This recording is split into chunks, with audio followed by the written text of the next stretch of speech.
Hello guys, सभी कैसे हो। मुझे उम्मीद है कि सभी अच्छे होंगे। और मैं साहब सिंह तोमर आज आपको मैं कराने वाला हूँ रेशियो एंड प्रोपोर्शन, अनुपात और समानुपात।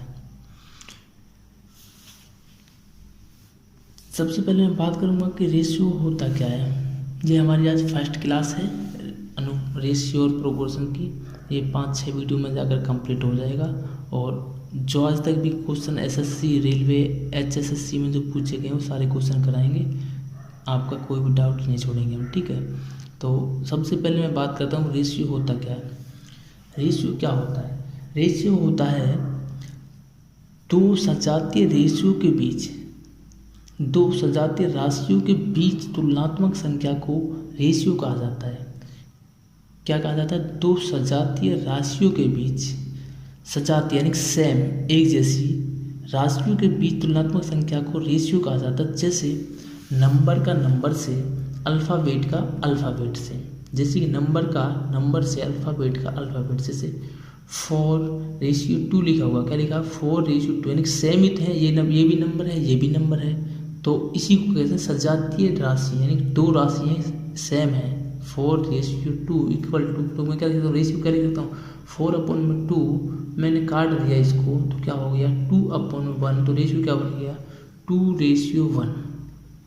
ऐसे ही अल्फ़ाबेट का अल्फ़ाबेट से A:B, तो क्या हो गया? A/B। क्या हो गया? A/B, ठीक है।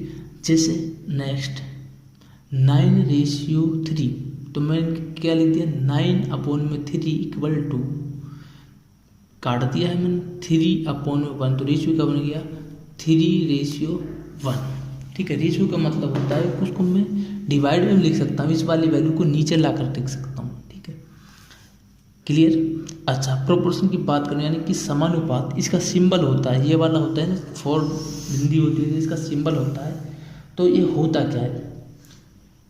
प्रोपोर्शन क्या होता है? जब दो अनुपात आपस में बराबर हों। किसकी बात कर रहा है? अनुपात की बात कर रहा है। जब दो अनुपात आपस में बराबर हों तो उसे क्या कहा जाता है? समानुपात कहा जाता है। उसे क्या कहा जाता है? समानुपात कहा जाता है। जब दो अनुपात बराबर हो यानी इक्वल हो, जैसे कि 1:, तो ये हो गया A:B, ये पूरा क्या हो गया? 1 हो गया। इक्वल टू हो यानी कि B:C:D, यानी कि C:D, दूसरा अनुपात ये हो गया। यानी कि कह रहा है कि जब दो अनुपात आपस में इक्वल हो तो क्या कहलाता है? समानुपात कहलाता है। तो मैं इसको क्या लिख सकता हूँ? A:B क्या लिख सकता हूँ? A/B equal to C/D। क्या कर सकता हूँ? क्रॉस मल्टीप्लाई कर दूंगा, क्या हो जाएगा? A:D equal to B:C।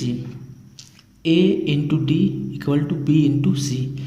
देखो यहाँ पर कोई मैंने साइन नहीं लगाया, इसका मतलब क्या है? मल्टीप्लाई है। यहाँ पर भी क्या है? मल्टीप्लाई है। गुने का साइन होता है अगर यहाँ पर कोई साइन नहीं होता है। तो मैं इसको ऐसे भी लिख सकता हूँ, ऐसे भी लिख सकता हूँ, और डॉट लगा कर रहा हूँ। A:D equal to B:C। बात एक ही है। ऐसे लिख दो तो भी चलेगा, ऐसे लिख दो तो भी चलेगा, तो भी चलेगा। ओके, तो नेक्स्ट चलता हूँ, ठीक है। अब मैं क्वेश्चन करवा रहा हूँ, इस पर देखो क्या कर रहा है। किसी समानुपात के 3 पद, किसी समानुपात के कितने पद दे रखे? 3 दे रखे हैं, 4, 6, 8 है। तो चतुर्पद क्या हो? यानी कि भाई एक समानुपात क्या होता है? जब दो रेशियो बराबर होते हैं, यानी कि एक रेशियो तो हमारे ये हो जाएगा 4:6 इक्वल टू 8, यानी कि चौथा पद पूछ रहा है। चौथा पद क्या मान लेंगे हम? x मान लेंगे। क्या मान लेंगे? x मान लेंगे। तो मैं क्या कर सकता हूँ? 4/6 इक्वल टू 8/x, ऐसे लिख सकता हूँ। कोई दिक्कत? नो प्रॉब्लम, ठीक है। तो मैं क्रॉस मल्टीप्लाई कर दे सकता हूँ, जैसे मैंने आपको भी इससे पहले बताया था समानुपात वाले केस में, ठीक है। तो मैं क्या कर दूंगा?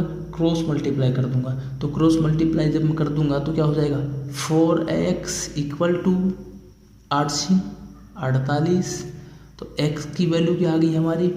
48 अपॉन में 4, तो क्या आ गई? 12। तो जो हमारा चतुर्थ पद हो गया होगा वो क्या होगा? 12 होगा। क्या होगा? 12 होगा। यानी कि x की वैल्यू क्या आ गई हमारी? 12। तो चौथा पद क्या होगा, 12 होगा। ओके, आ गई समझ में। नेक्स्ट चलता हूँ मैं, ठीक है। क्वेश्चन नंबर 2 हमें दे रखा है A/B = 2/3 और B/C = 3/5 दे रखा है। क्या दे रखा है, A/B = दे रखा है ये, B/= दे रखा है 3/5। तो हमसे पूछ रहा है, नंबर ए पूछ रहा है A/B/C क्या होगा। नंबर 2 पूछ रहा है A/C क्या होगा, A/C क्या होगा। तो सबसे बड़ी बात क्या है कि हमें ये इक्वल करने होते हैं, यानी कि B यहाँ पर दे रखा है तो B यहाँ पर दे रखा है, लेकिन दोनों की वैल्यू क्या करनी होगी, इक्वल करनी होगी। तो देखते हैं कि दोनों की इक्वल है या नहीं है। देखो B की इक्वल क्या दे रखा है, 3 दे रखा है, यहाँ पर B की इक्वल 3 है, इसका मतलब B की वैल्यू क्या है, 3 है। तो मैं लिख सकता हूँ इसको, A की वैल्यू क्या है, 2 है, और B की वैल्यू क्या है, दोनों में 3 है, और C की वैल्यू क्या है, 5। तो क्या हो जाएगा, ये A/B/C क्या हो जाएगा, 2/3/5। क्या हो जाएगा, 2/3/5। और ये क्या हो जाएगा, A/B क्या हो जाएगा, A/C क्या हो जाएगा, A की वैल्यू क्या है 2 और C की वैल्यू क्या है 5। तो ये क्या हो जाएगा 2/5। क्या हो जाएगा 2/5। आ गया समझ में। ठीक है, तो नेक्स्ट चलता हूँ। अगर वीडियो आपको पसंद आ रही तो लाइक करें, और अगर आपको समझ नहीं आया तो मुझे कमेंट करके